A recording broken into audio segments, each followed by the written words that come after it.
and welcome back to TNN and our new renovated studio. I'm your host, Diego Redondo. And I'm Josué Cedillo. Today we'll be covering the results of the 2024 election. In our last coverage, Dr. McKiernan predicted a 4-point race for Senator Ted Cruz and Representative Vicente Gonzalez. So, what happened? Again, the national headline is that Donald Trump retakes the White House, breaking through this democratically historically blue wall in states like Pennsylvania, Michigan, and Wisconsin, with even small margins as 2 percentage points. We see some of these cocktail seats over on the Senate races in states like Pennsylvania, Ohio, and even John Tester in Montana, where Democratic incumbents lose to Republican challengers, once again entering into this governing trifecta for the Republican side.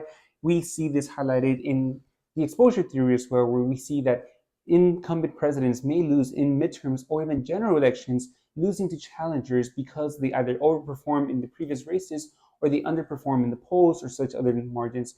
More on this governing trifecta, Andrew McKiernan. When it came to our prediction for the election, we predicted that Gonzalez was going to carry Texas' 34th district by 4 points. We predicted Cruz would win by 4 points.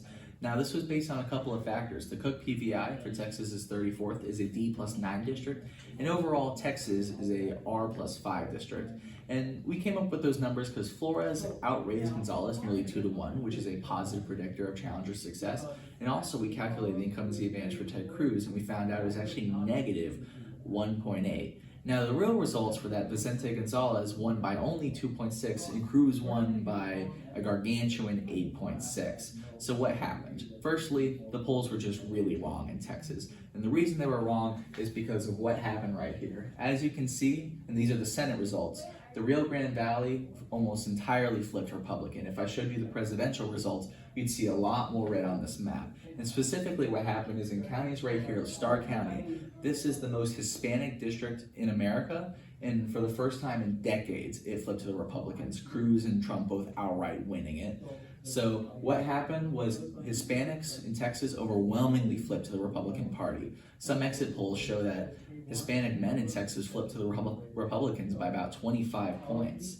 So when it came down to it, our predictions, in essence, were correct.